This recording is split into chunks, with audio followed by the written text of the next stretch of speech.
Hello everybody, my name is Gawain Bodkin-Andrews. I work at the Centre for the Advancement of Indigenous Knowledges and for the University of Technology, Sydney, and I've been given the honour to give you the acknowledgement to country today. I will do so in one of the 4 Dharawal dialects passed on to me by my parents, Francis Bodkin and Gavin Andrews. Kaba, Baradani Duabili Minyeowa. Nendiriomi mini galamban daro bidigu naramadigu durali diawa. Nadagaying owa bidigu merani bakalo with a diriban wadata. Nadagaying owa midandaragai naba appen bagra bubu dia. Roughly translated, I'm aware I wear the mask of white privilege, but I ask that you understand that I was born Dharawal and I was raised on freshwater and bitter water lands. My blood is connected to that of the first 2 storytellers, the first 2 grandmothers, Wiradjuriban and Waratah, and that I'm descended from the survivors of the Appin massacre 8 generations ago. Galamban Gadigu Oyora Nalawa Onya Dinga Dugrowa. Galamban Dainaya Gamada Gurihiat Dinga Dugrowa. Gringai Dakinyang Darag Gandangara Darawo. Guudia Guu O Guu Ba. Dinga Dugurowa. I give my utmost of respect to the Gadigal peoples of the Eora Nation and these sacred lands in which we are on, and they are the custodians of. I also give my respect to the surrounding nations who may have also walked upon these lands. And I give a respect to all our Aboriginal elders from the past to the present and for the future. Niyini bulima nandidita, Niyini janaba burong, Gurong nara. Niyini gadalang, Gambi miruna. May you all see the beauty of the earth. May you all hear the laughter of its children. And may you all feel the warmth of the flame. Tajari Guru, thank you.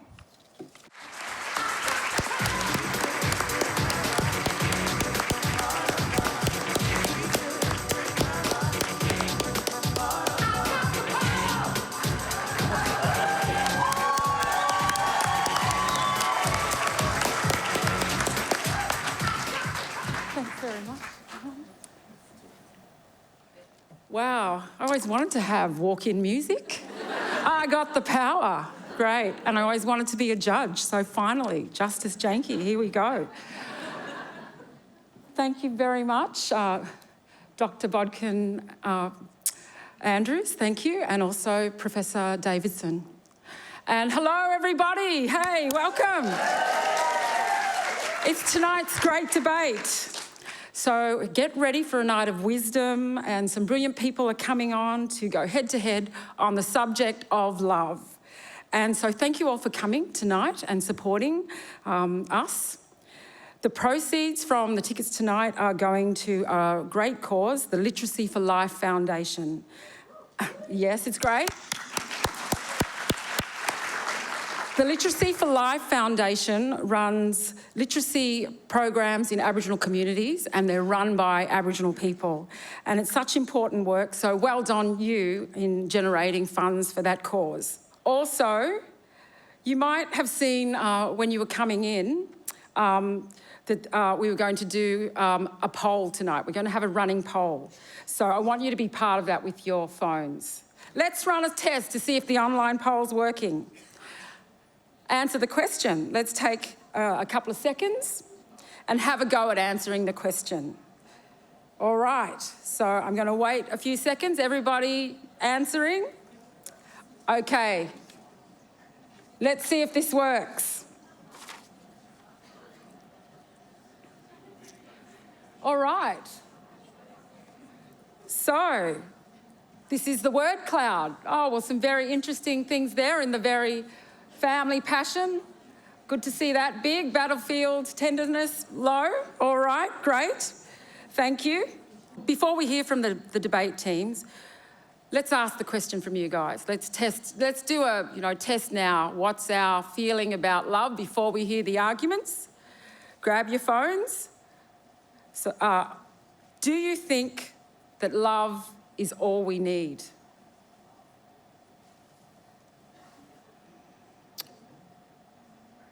Locked in, everybody? Yes or no? Oh my goodness. Wow. 60% of you are skeptics. And almost 40 say yes. All right. Well, let's see if we can change your mind after hearing from our speakers. All right? Okay, so as I said, tonight's topic is Love is All We Need. We're going to witness the most anticipated and epic battle of wits and wisdom from a great team, two teams, and they're going to tell us about their ideas of love. So no exaggeration. You will know these people. They're all very well known, rock stars. We have a rock star lineup of speakers, and they're going head to head to convince you that 60% or that 40% out there, is it yes, it absolutely is love is all we need? Or is it no, sure as hell we do not, it is not love that is all we need? Okay, are you ready to meet the team, our amazing speakers? Let's make them feel ready. Ready? Are you ready to rumble? More! Let's meet the team.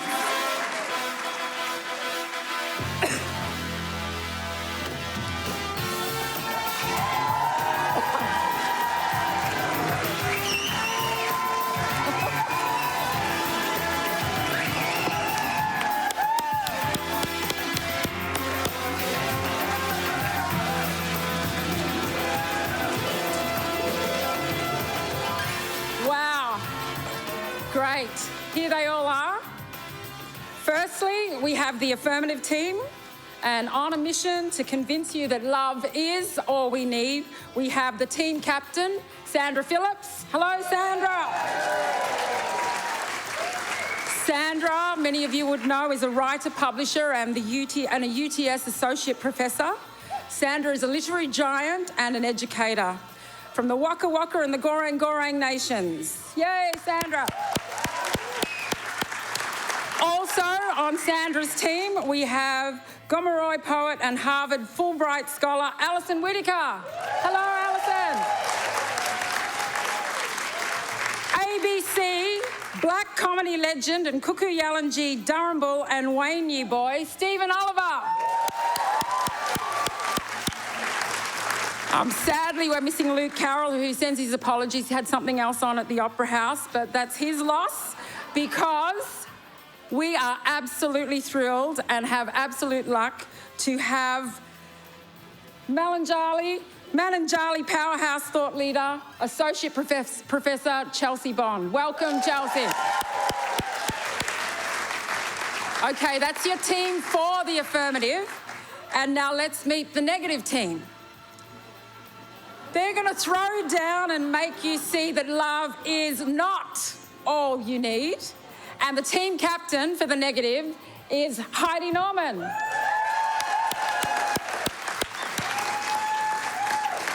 Heidi's family is Gamilaroi from northwestern New South Wales, and Heidi is an award-winning researcher and educator in the area of Australian Aboriginal political history. So thank you, Heidi.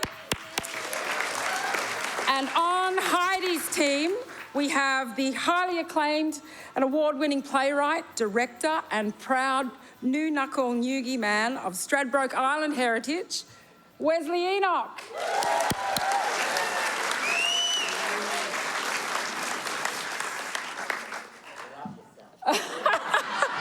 Sydney Durham saltwater knowledge keeper, artist and educator, Shannon Forster.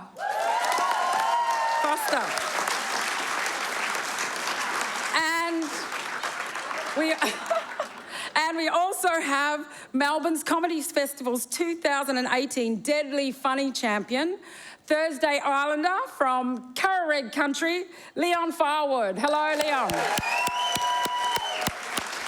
Okay, all right. Now that's just an awesome lineup, and you know, you can never get these people in a room together. So on that note, I'm taking an opportunity to do a selfie. Come on, guys. We're going to face this way, and you're all going to be in it. So I'm going to say, let's go, and I want you all stand up and go, let's go. Woo! Everyone say, love sucks.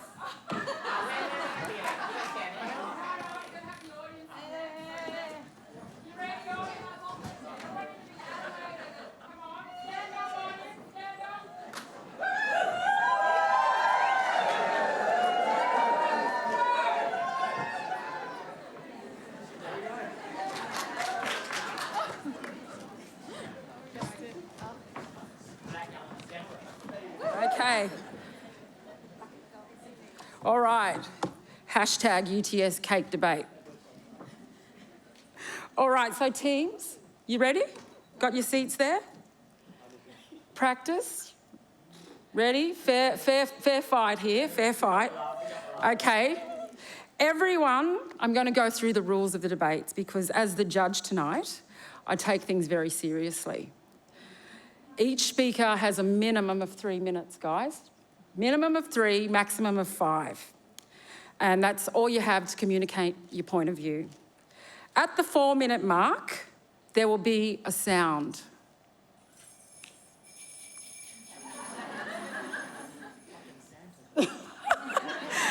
At the 5th-minute mark, you will hear this sound. And none of you are supposed to dance on that call. But I reserve the right to hand out penalties if you go over. Yes, I will. But if you're getting a good reaction from the crowd because you're entertaining them, I might, give you some leeway there. All right. I'll work that out when it comes around. But at the end of the debate, I'm taking this seriously, Mr. Oliver. At the end of the debate, I will give an expert analysis of which team officially won and why. But afterwards, you two, and that's why it's important to get on the phones, you as an audience member will also have the opportunity to choose which team you thought gets the audience vote, and we'll see, hopefully, if we got it right or if there's any controversy and we get it wrong, but it'll be interesting to see if we agree. So, let's get started. I'm going to move over to my throne.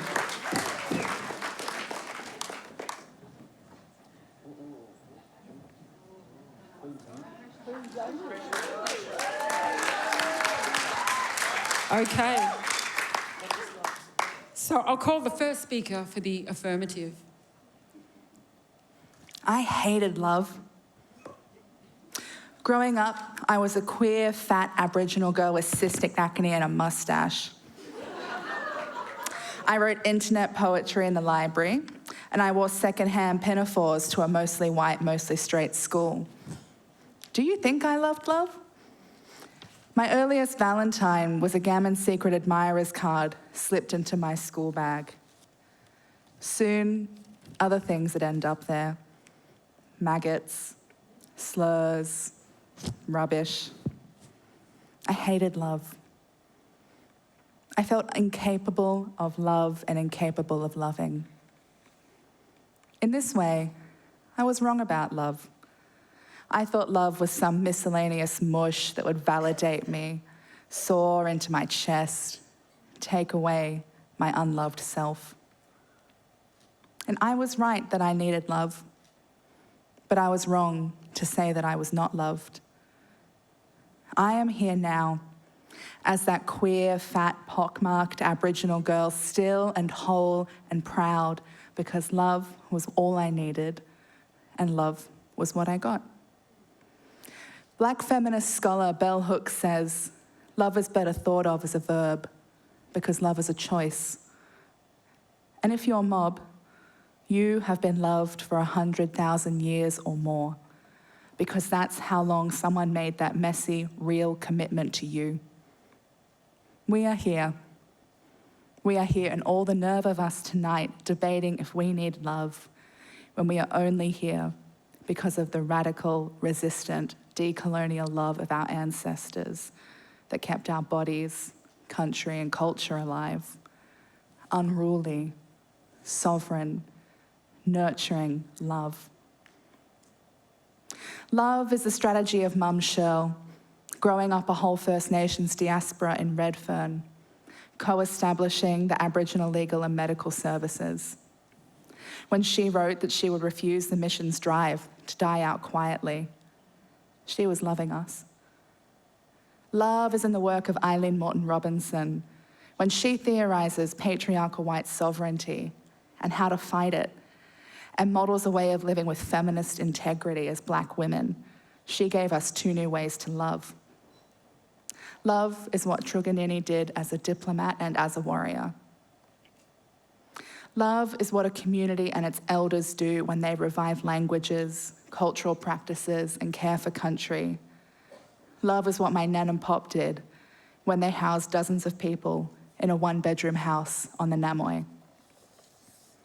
Love is Nicky Winmar pointing at his chest in defiance. Love is Adam Goods doing that war dance. Love is Tani and Onus Williams saying, we need to burn these structures to the ground. Palm Island burned with the defiance of love.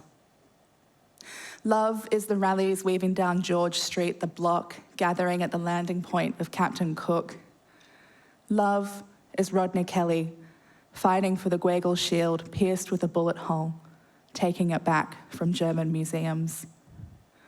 When Wangan and Jagalingu traditional owners take Adani to court again and again, they love country. When the families of Bowraville turn up again and again for their children wrenched from their hands, they love them. When parents fight for their stolen babies, families, kin, love. I've only got 5 minutes up here, but I can tell you that love is even being done on this stage, even by those who are going to tell you that love is not all you need. Shannon Foster cares for Dharawal country as a sacred love. Heidi Norman champions and leads Black scholarship on land and governance, love. Love is Leon Firewood becoming a lawyer for his mob on Thursday Island and then pivoting to comedy for the love of Black joy. Wesley Enoch has written the very script for love, playing out how to live it in the colony. I am so loved. And the accumulation of every act of that love, their love, our love, has survived me, brought me to this stage to tell you this. The work of love is what we owe each other. And that is a huge reciprocal debt on which the rest of us are going to spend our lives. Love is all you need, and love is all you need to do.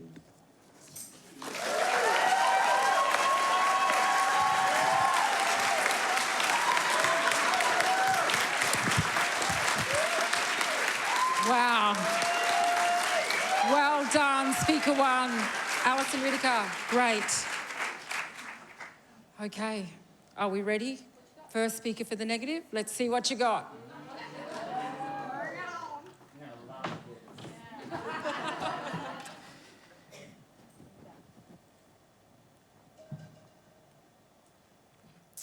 Hello, I'm Wesley Enoch. I'd like to thank our first speaker for her wonderful rendition of what she thought love was. In fact, what she did was undermine the very argument by saying it was not just love that got her through all those hardships. It was all the actions that it motivated. Love is not all you need, which is what our team will be arguing. There is much more to every single act of life than just love. The earliest use of the word love in a written form is from 85 AD. And it kind of draws on the Greek purpose. You know, eros, the love of the body, philia, the love of the mind, ludus, the playful love of children, pragma, the long-lasting love, agape, the love of the soul, and philutia, the love of the self. There was no one word love that the Greeks had, because every single version of love had action, had a purpose, had a way of relating to each other. And it's interesting that, and the seventh one is storge, the love of the child, the parental love. And it's interesting in Wiradjuri, when you look for the word love, you find a word yindamara, which means to give honour, to stand and take responsibility. There's maybe not a use of this one purpose word, love. The Hebrew have the word havava, which means to give, and the Germans luba. And this idea that love in its modern era is a very inarticulate by comparison, and cannot embrace the full gamut of actions that we try to attribute to this umbrella word. Even the word love is not all we need to express the broad set of human actions. Add to this the fact that biological anthropology shows us that concepts of love are not a baseline genetic instinct, but more a modern manipulation of the primal urge to mate and procreate. We can trace this development of the word love from the 16th century and the Enlightenment after that, the rise of the dominance of romantic writings and poetry and plays and the moving of the romantic novels. It is here that we see this romantic love take the reins that ride us into the rom-com version of the world, where love is less articulate and seems to overtake all our basic needs. Modern versions of the concepts of love are often driven by commercial opportunism, like the example of Valentine's Day, where the origins stem from a Roman calendar, Roman feast, Lupercalia, to mark the nurturing of Remus and Romulus by the she-wolf, a time to ward off evil spirits and to release good health and fertility. And by 496 AD, the Christians have acquired this feast to celebrate the martyrdom of Saint Valentine, who famously would marry young couples despite the ruling of the Emperor Claudius II, who decided young men made better warriors. Valentine was driven by the hope that through the act of marriage, young men would less likely use rape as a tool of war. Valentine's Day has come to mean more the eros, the love of the body, in its modern usage, but was originally about the love of the people and a parental love. This deliberate misreading of the significance of February 14 has been part of the systematic subjugation of our society under the corrupting influences of the likes of Hallmark, Shakespeare, Byron, Austen, and other romantic writers. It has given us a sense that love is everywhere and love is all important. Even this gathering has been given this name based on a song, which was actually originally written for a commercial event, the first ever live international satellite broadcast called Our World. The Beatles didn't write it as a sense of love of the world. In fact, even later, the band was saying, well, it was because it was very easy language that everyone who didn't speak English could understand. In fact, maybe they should have turned it into all we need is peace, or I think all we need is more money. In the words of one world-renowned contemporary social commentator, what's love got to do with it? Got to do with it. What's love but a second-hand emotion? And in a First Nations environment, the agency of love is brought into question by Torres Strait Islander elder and cultural analyst Christine Anu when she says, you talk about love, but I can't see any love coming out of your mouth.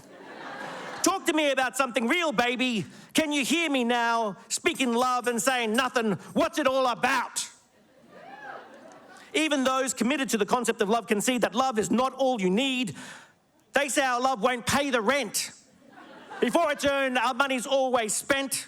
And of course, the love expert Dolly Parton, who writes, goodbye, please don't cry, because we both know that I'm not what you need. I will always love you. Even Elizabeth Gilbert, writer, argues that you need eat, pray, and love.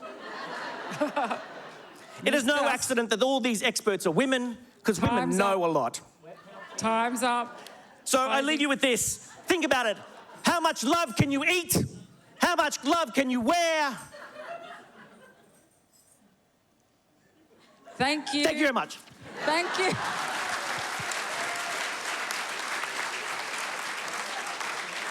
Thank you very much. Speaker 1, Mr. Enoch. Someone loved their voice too much. We're going to go now to the second speaker for the affirmative, Associate Professor Bond. Let's hear your argument. Thanks, Wesley. Stand up, love, stand up. You might... Wesley, you might be a playwright, but Uncle don't know what a verb is. My sister said, love might not be all we do, but love is all we need to do. Love is all we need. It wasn't the Beatles, brother.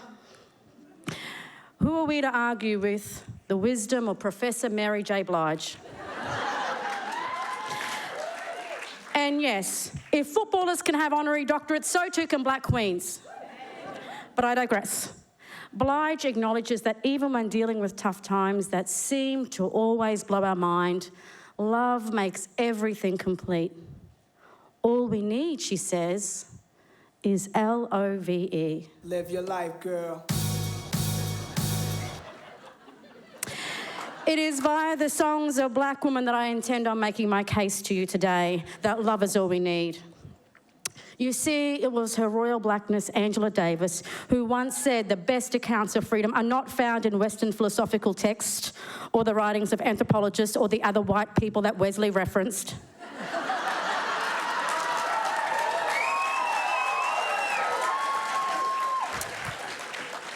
But instead in the literary accounts of black people, for it's those who've long been denied it that have best theorised about it. And my friends, it is black women the world over that have long been denied love.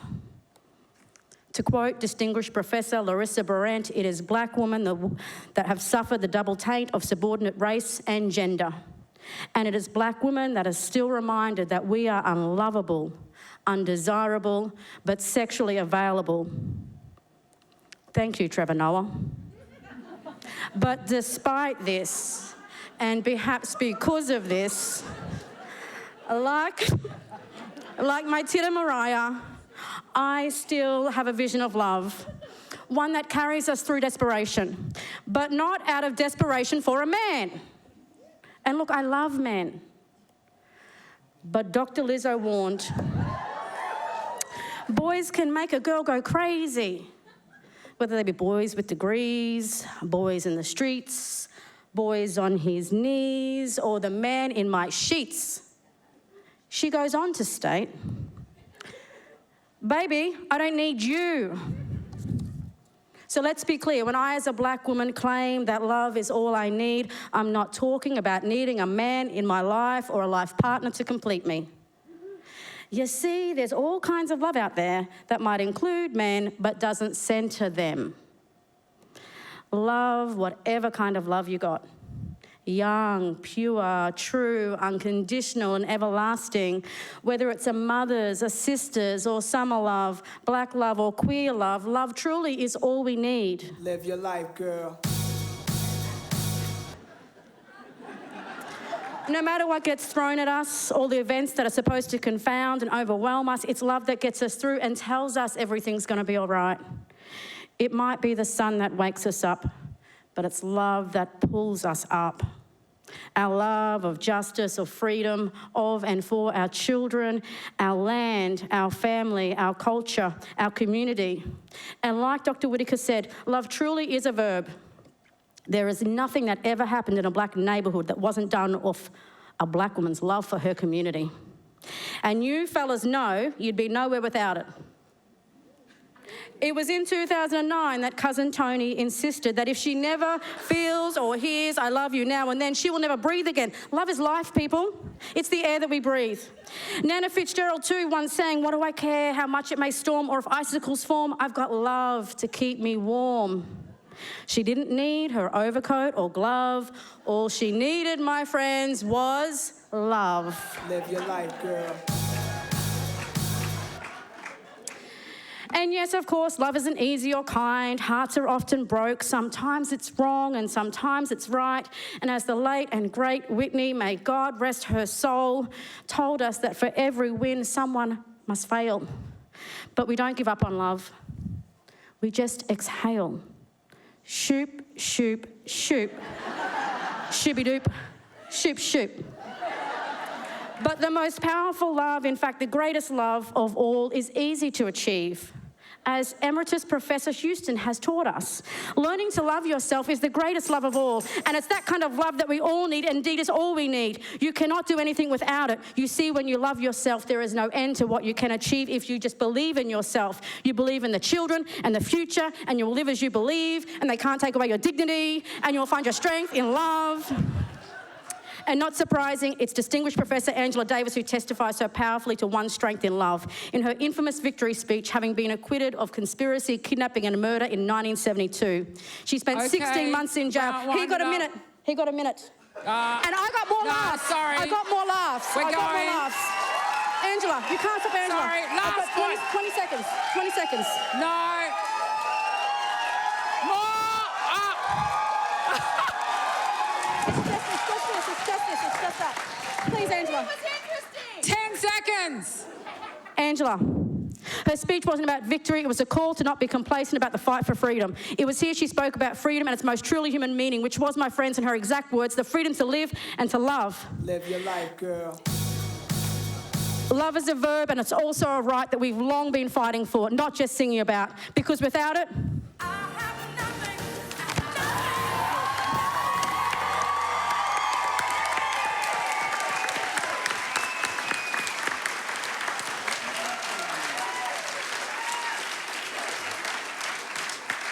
Okay. Someone loved the baby. Well, we just let that through. Those last two, they spoke a bit long. We'll let that go because, you know, it evens itself out. What do you reckon? And you liked it, so we'll go. But now we have the next speaker for the negative. Leon, tell us what you're thinking. Madam Chair, ladies, gentlemen, non-binary, I'm here to humbly submit that love is not all you need. We've heard the definitions of love and how broad it can be, but to drive the point home, love is not all you need, I will focus specifically on romantic love. You might ask, what qualifies me? What qualifies you to speak here today? I'm not an academic, true. And I'll leave the broader philosophical, poetic and theatrical debates to my esteemed colleagues. Whilst I was a lawyer, I'm a simple Aboriginal and Torres Strait Islander man who grew up on Thursday Island, who is now an aspiring comedian, #Village Idiot. But what qualifies me to speak is 40 years of lived experience. That's 50 years in white man years. Yes, I'm 40 years old and I have several children to different women. And I've never been married once or even come close. I've had more failed relationships than people trying to crawl up Uluru before the ban, and unfortunately that's a lot. So, Madam Chair, I therefore believe I'm qualified to speak here to this topic. But I know what you're all thinking. Really, Leon? You're such a good-looking, charming and funny guy. How could you not have found love? And to you all I say, I know, right? Well, the truth is I have found love, time and time again. But love itself was never enough to sustain a relationship that would lead me to a lifetime of misery. A marriage. You know, they say love is blind, perhaps. However, everything is clearer in hindsight. And when I look back over the tragic comedy that is my romantic life, I see now that besides love, I also needed these three things. An Audi TT. A ripped six-pack of abdominal muscles. And a bigger package. Salary package, knock it off. But in all seriousness, beyond love, and even to set the foundations for love, you must actually have these things. And I've learned this from my personal experience. Trust. Don't tell your partner you're going to Aldi to do the shopping and end up at the pub shouting your mates with the shopping money. Patience. When she insists on talking to you and telling you about her day while you're watching the footy, do not snap. I repeat, do not snap. Instead, be patient, look at her from time to time, smile, and say, "True, eh? Then what happened?" Dance. Loyalty. You also need loyalty. So when a beautiful woman that's not your relation sends you a friend request on Facebook, you must decline it. But above all else, you need to be a convincing liar.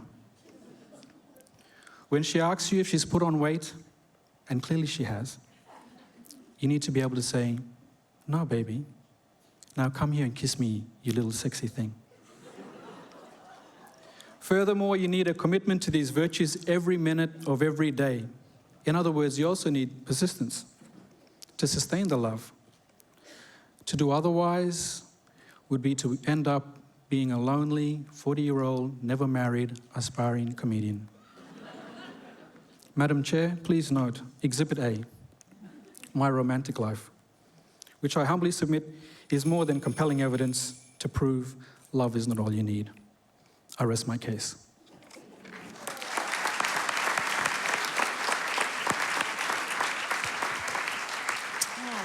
Okay, who's up next? Team leader herself, Sandra Phillips. Speaking for the affirmative. Before I start, gratitude to the ancestors of the Eora Nation. My esteemed colleagues, Alison and Chelsea on the A-team, Team Affirmative, have wowed you with logic and swayed you with some cheeky takes. Our opposition? Well, thanks for coming out tonight. And now it's up to me, then Stephen, to seal the love is all we need deal. Love is all we need. The Colonial Project knows that best. A project so powerful, here we all are, 240 years later, still finding ways to connect in spite of it. The Colonial Project, or CP for short, knows that love is all we need. CP arrived in 1770, a few bays south, under the guise of exploration and discovery.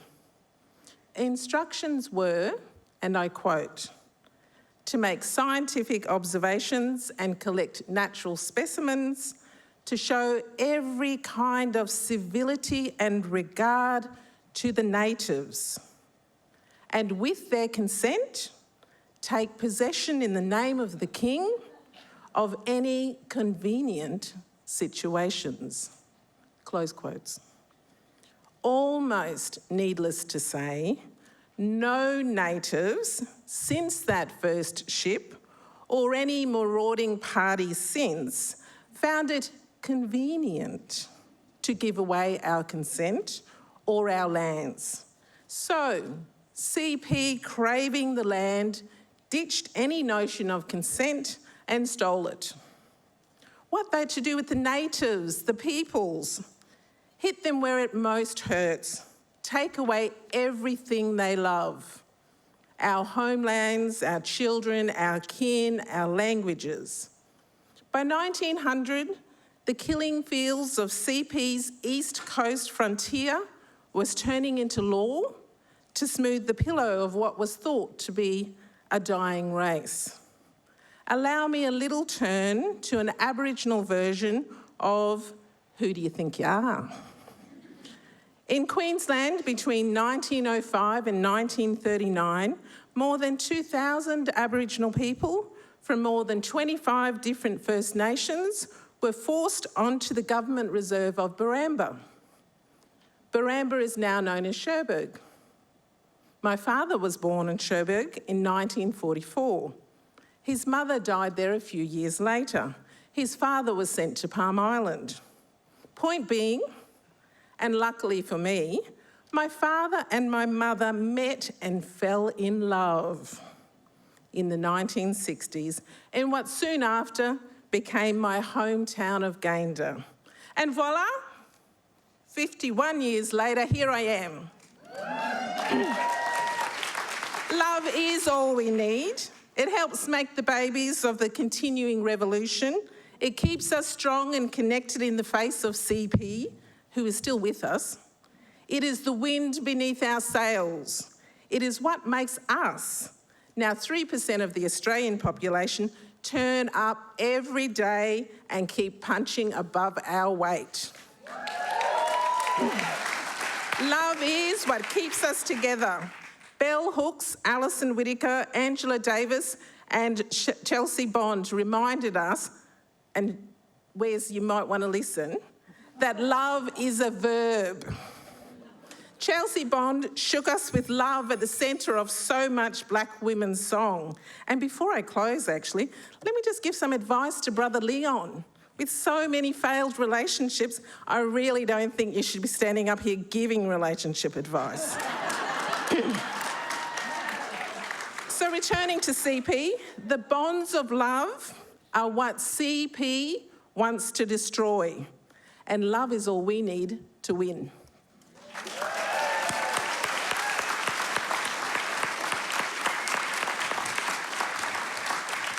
Thank you, Speaker, for the affirmative. Now we're moving to Speaker 3 for the negative.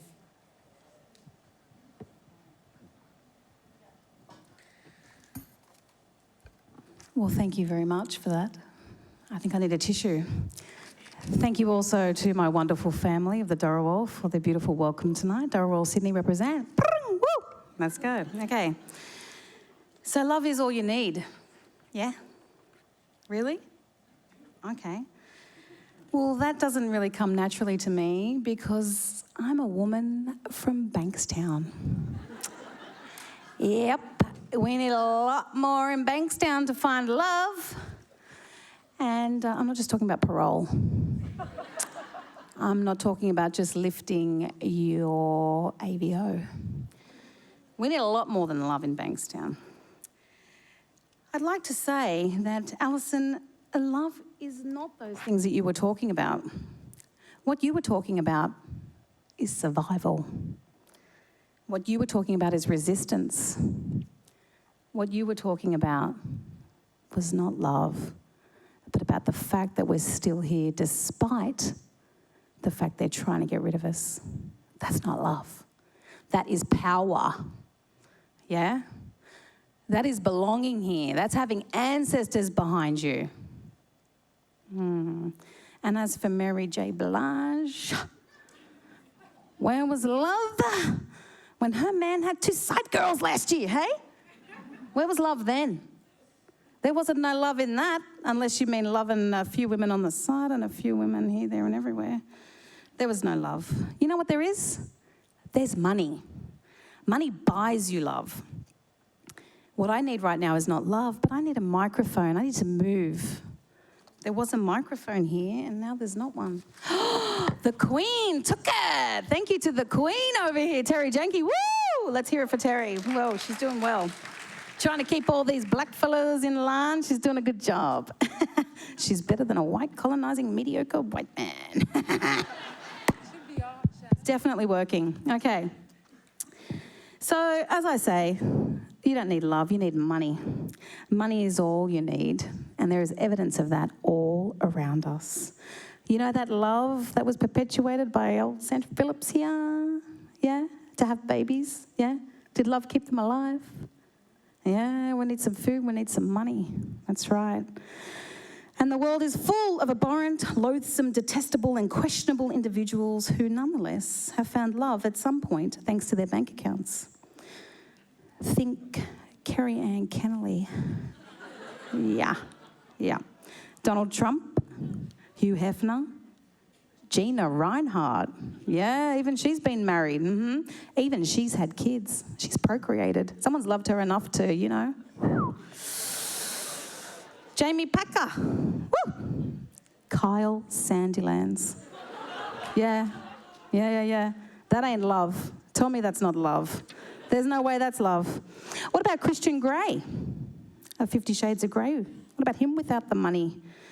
You think Anastasia Steele's going to fall for unemployed Capricorn BDSM enthusiast Troy from Yaguna West?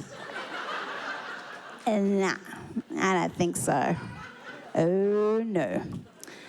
In Bankstown, there's heaps of guys like Christian Grey. Yeah. They're just all in jail. Yeah. Yeah.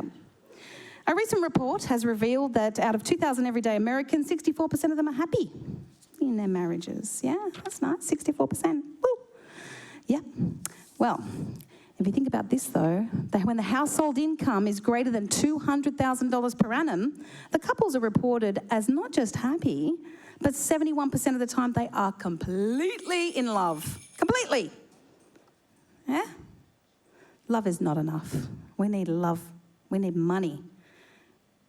We need money to pay for a subscription to a dating site like eHarmony, Bumble, Plenty of Fish, Tinder, Grindr, LinkedIn. Yeah, that's right. We need a prescription. Xanax, Prozac, Zoloft, Vicodin, Valium, Temazepam, Seropax. Do we like love? Oh, yeah, we do. Do we need love? No. We need food, air, and water. We need coffee. We need wine. We need vodka. We need tequila, Prosecco, Chardonnay. Yeah? We need money. If you're Aboriginal, love is definitely not all you need. Black fellas, we got love in droves, haven't we? Yeah? Our affirmative team will tell you, yeah, we got plenty of love. We love country. We love culture. We love each other. And if love is all you need, why do we also need a treaty? Yeah? Tell me about that. Why do we need a treaty? Why do we need confirmation of Aboriginality papers? Yeah? Why do we need a basics card? Why do we need a lawyer? What's love got to do with any of those things, yeah? When you're resisting colonisation, you're going to need a lot more than love. You're going to need a huge mob. You're going to need courage. You're going to need strength. You're going to need persistence and determination. You're going to need a cool T-shirt with a great slogan. That's what you're going to need. Yeah. So I ask you, what's love got to do with any of that? Yeah? Where's love when we're fighting for our lives? When we're fighting for our land, people, where's love in that? Where's love when we're fighting for our freedom? Final point, please, Speaker. What's love got to do with it? That's what I've got to say to you. What's love? Thank you. What's love got to do with it? Oh, my God.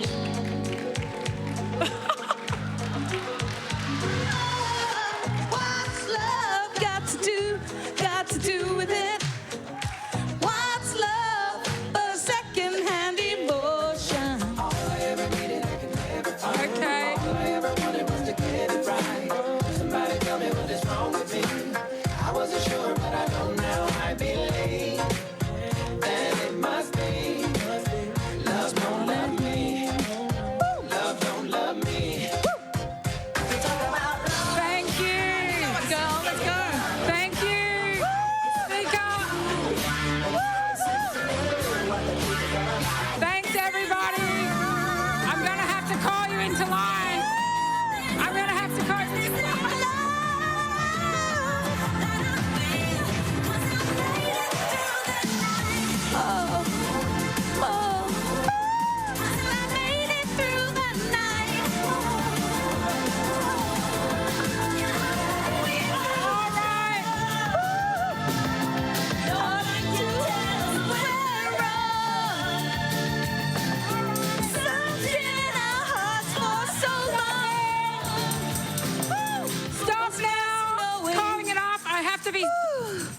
Love is a battlefield. Well done. Thank you. Well done, Speaker and Rent-A-Crowd, but you did go over there. I'll have to weigh that up in the voting, in the judging. Thank you. Didn't know she could move like that. Anyway. Okay, so this is the final speakers. Let's take it away. Stephen Oliver for the affirmative.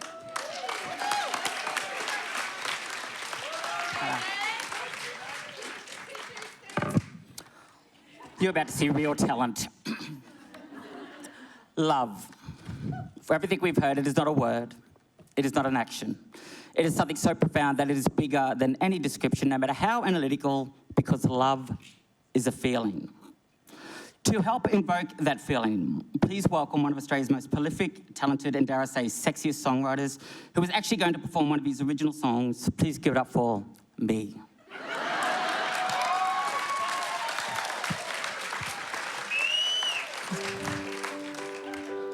Now, I wrote the song when I was in love, and even though I don't love the man anymore, I love the song. And I love performing it for you. And check out my ass, because I know you love it.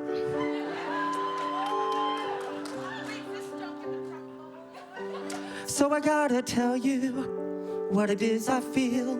Share with you emotions I can't seem to conceal. You probably know already, because I'm such a fool, that I cannot fake it and play it cool when I'm with you. I've never been the kind to reveal what's on my mind, but what I feel for you is too strong, I find, and so I'll say it right now. Gotta fight through the fear somehow, let you know that all along I've loved you like a love song. You make me feel like we're meant to be together. You make me feel like we're meant to be forever. You make me feel love someone else I could never. You make me feel. You make me feel I will never find another. You'd make me feel they're my one and only lover. My truth revealed, never again I'll discover something so real. Oh no. Are you loving it? You love it? I'm feeling the love. I love you, Mob. So real. I can't conceal. So then I guess the question is, do you feel the same? Are you just like me? Does it drive you insane? The thought of holding hands, of touching skin and kissing lips. I swear never in my life have I ever felt something like this. The way it grows each day tells me it's here to stay. I pray you'll say okay. You'll never go away. I'll never go away. You're here to stay. All my days. Don't be afraid. You'll be okay. You make me feel I will never find another. You make me feel you're my one and only lover. My truth revealed.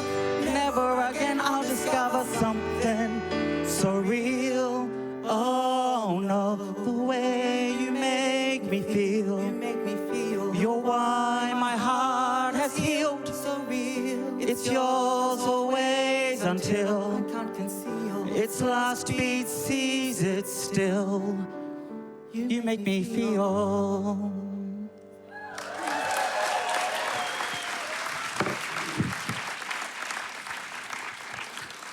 And I want to do that because I want to show you, Mob, how much I love myself. And see, self-love is not about perfection. It is about seeing your flaws and loving you still. See, society told me I was flawed through its jokes, stereotypes, hatred, and poxy breakfast shows. I was told to not love the black. The hila ya flower, which way you bob, what you bob doing? I was told to not love the gay, oh, boyfriend. But still, I loved. See, love is not just love. It is compassion, humility, selflessness, forgiveness. Love is all-encompassing. It is inclusive, and to love is to be human. It is loving humanity through its flaws. See, love isn't just all we need. It is what this world, in pursuit of humanity's betterment, so desperately needs.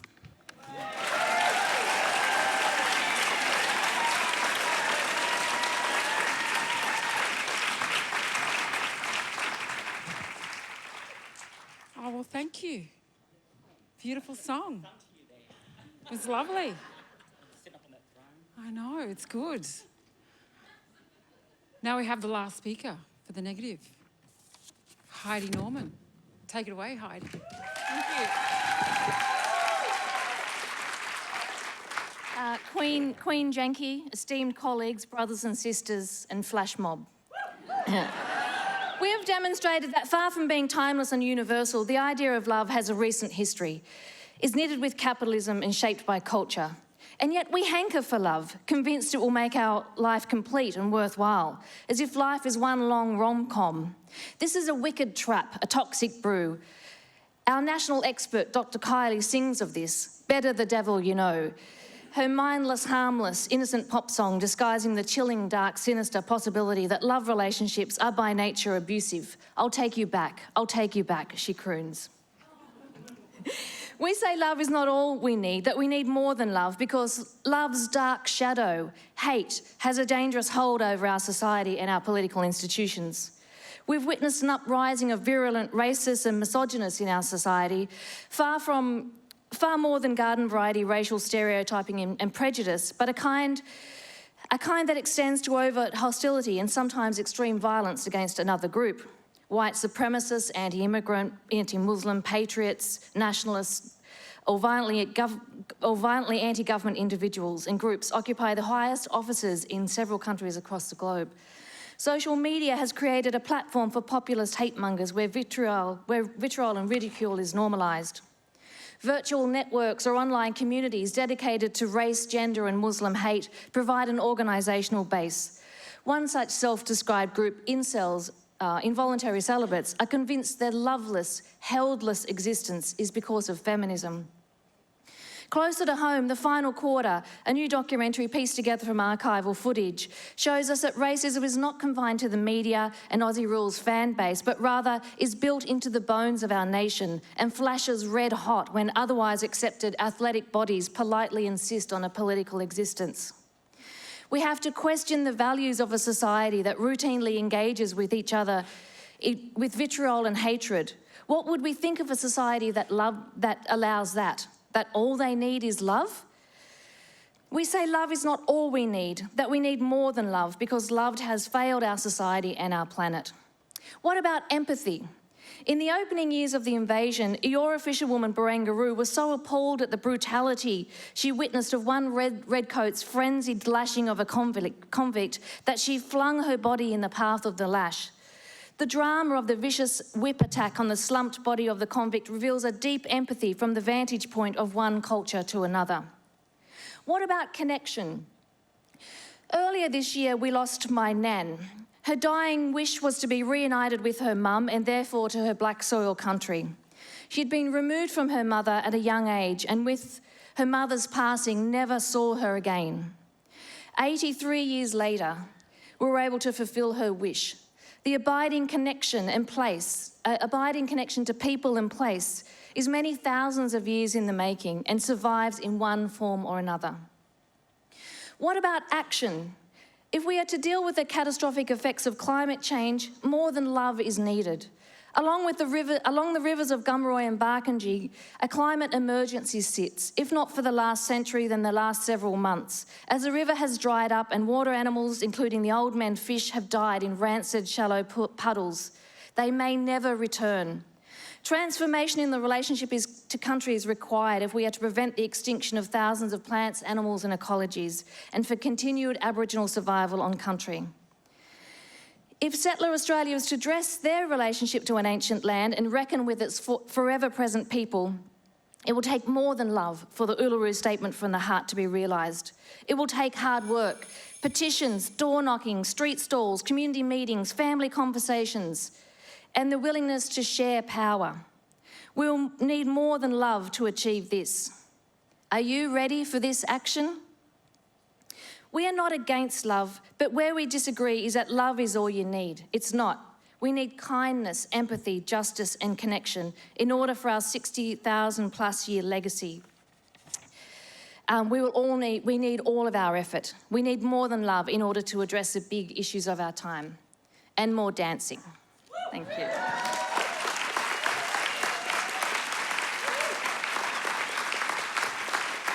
Wow. Well done. That's the arguments. You've heard it.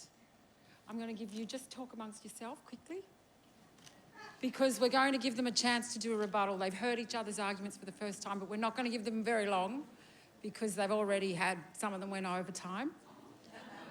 Where's Gavin? Gavin, have you got the coin? Because I'm not going to give them very, very long. Yes? Who's team captains?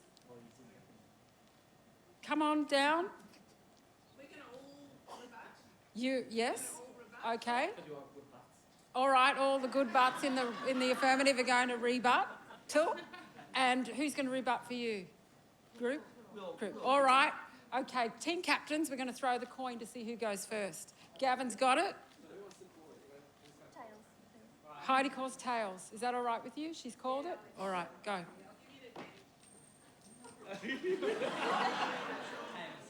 Okay, tails, do you want to go first or second?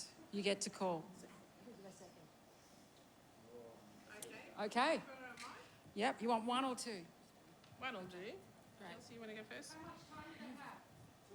2 minutes. If we had the 3-minute dance scene, can we reclaim the time there? No.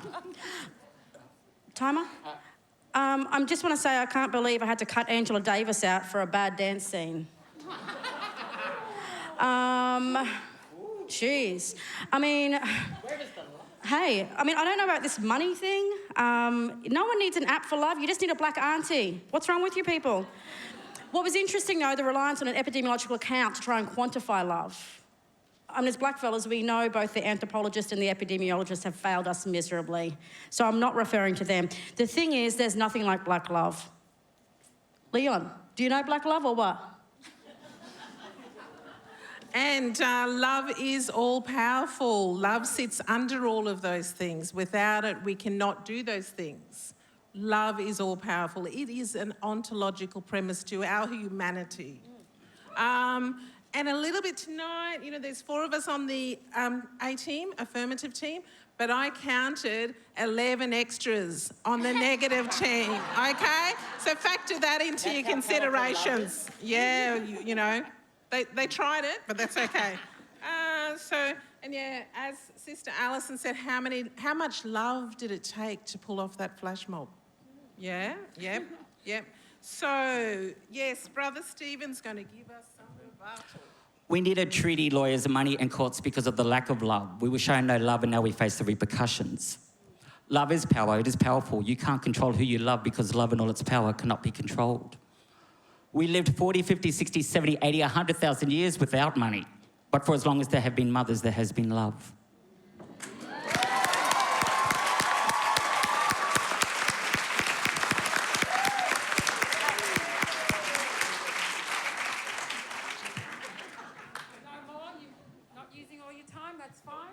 Good, they don't need it.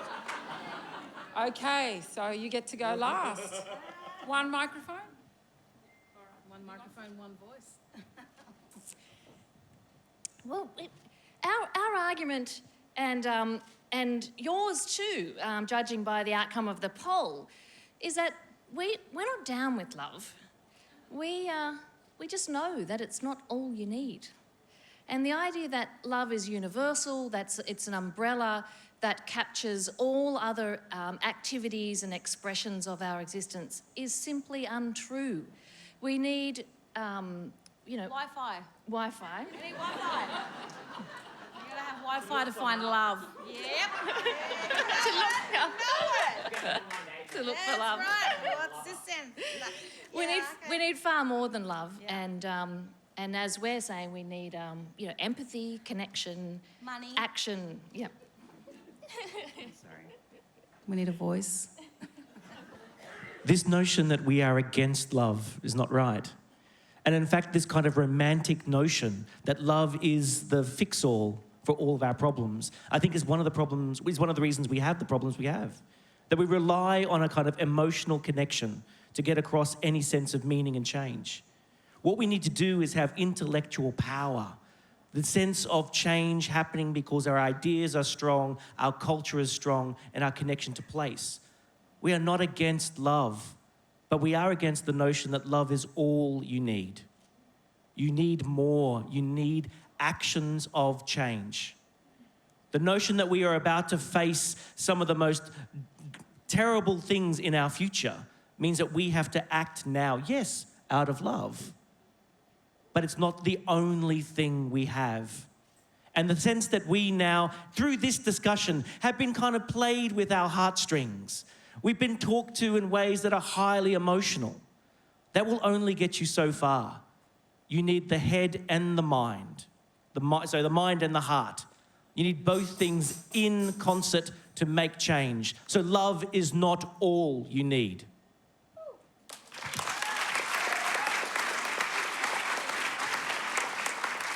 Great, well, you've heard it. Sandra Phillips' team for the affirmative, love is all we need. Heidi Norman's team for the negative, love is not all we need. Okay, so I'm going to need some time to deliberate this, but while we do, we're going to put you to the question who you thought should be the winner of the debate. So get out your phones, and I'm going to take some time, give me a couple of minutes, and then we'll go and see who gets, if you agree with me. All right, give us a couple of minutes. Not tonight. You're gonna dance.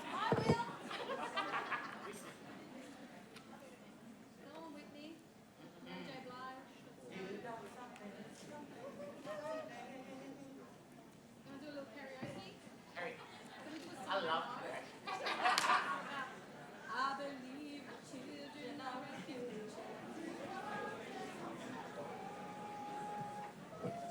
Okay.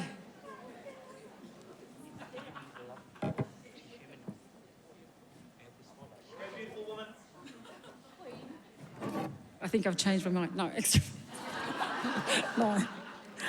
Okay, did everyone vote? Have we got the audience's votes in? Yes. Who, yeah? I just want to congratulate both teams. It was amazing. Thank you.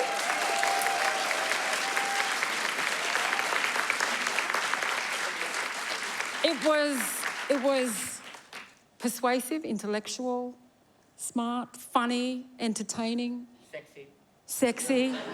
And it took us to points that we reflected on who we are and where we are connected to our ancestors, our country, our peoples, and it was beautiful. So I'm taking, I've made a call tonight, but it's very close because I want to say you're all very good. But I went to some criteria that I put together. Back at the office, I wanted to think of it. The penalties I've taken off the points for the overtime. It weighed up. And the extra people that were dancing, those points noted. But I went for factual correctness and logical structure of argument, and although some people swayed from that, it was not too bad. Creativity and passion. Now, there was lots and lots of that. Engaging performances, we had that. Tell me something I don't know. Yes, I learnt a lot. And mentioning famous Indigenous people and the struggle and the connection to country, people mentioned that, was good. Bonus points, if anyone mentioned anything I had done, no one got that. Anyway, singing and dancing, no. Singing and dancing, it was there. I had that there. There were extra points, and yes, both teams sung and danced, so that weighs it out. And the last one was the general willingness to humiliate themselves, and we had that. But ultimately, I'm persuaded by the fact that the arguments go back to the point of love. Now, love, what is it? I think love is multifaceted. It is love for another, love for a romantic partner, love for a child, a parent, love of food, music, money or culture. It is love for country, for ancestors, and it is that love that drives us, that pulls us up. But do we need it? Only it. People mention food. Do we need air to breathe? Do we need this empathy, these connections? Are they extra? We need health. We need a brain, we need money, a car, house, and a bucket list of possessions were mentioned, and that environment and caring for country. So they were both persuasive arguments, but I looked down at the purity of what is love and its meaning, and I thought if we take it spiritually and from the heart, it is love that gives life meaning, and it is love that keeps us alive, really. It defines our soul, and it is the thing that we humans need that make the difference between being alive and really living. So I went with the affirmative. Congratulations.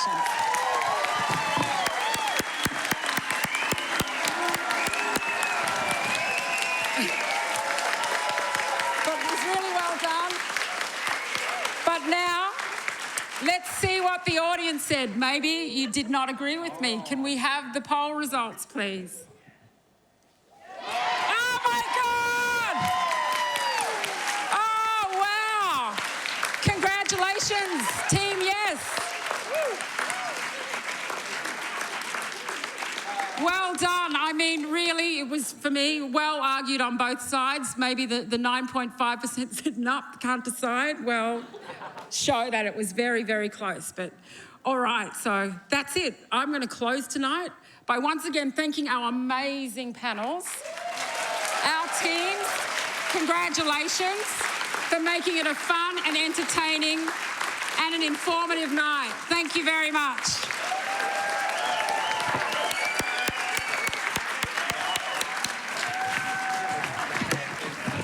And now we're going to hear some words from Susan Page.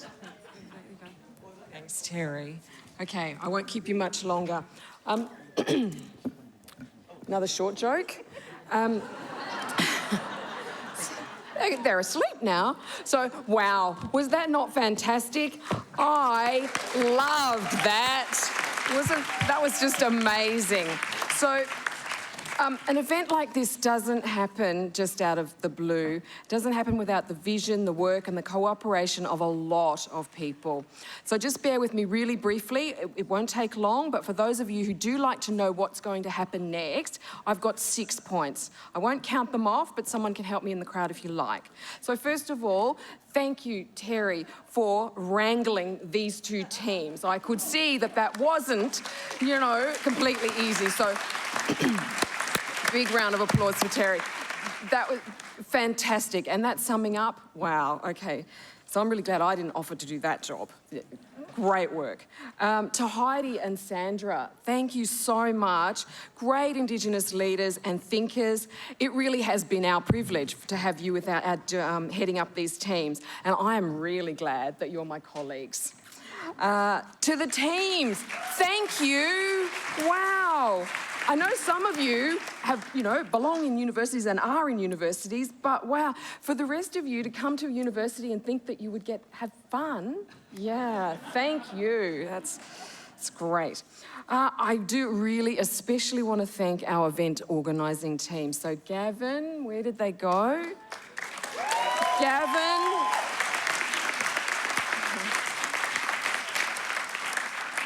Professor Stanbrook, who's part of our team, and Keely and Jackie. Oh, Jackie's not there. Jackie's somewhere. And to anyone else who has helped to organise, fantastic job. And of course, thanks to the Dean for underwriting.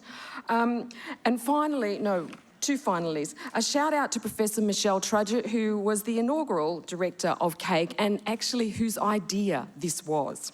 Thanks, Michelle. And finally, I just want to thank everybody for coming. What a great audience. I know you had fun, but thank you very much for coming. Say good words about UTS out there in the world, and hopefully we'll do it all again next year. Thanks, everyone. Good night. Thank you.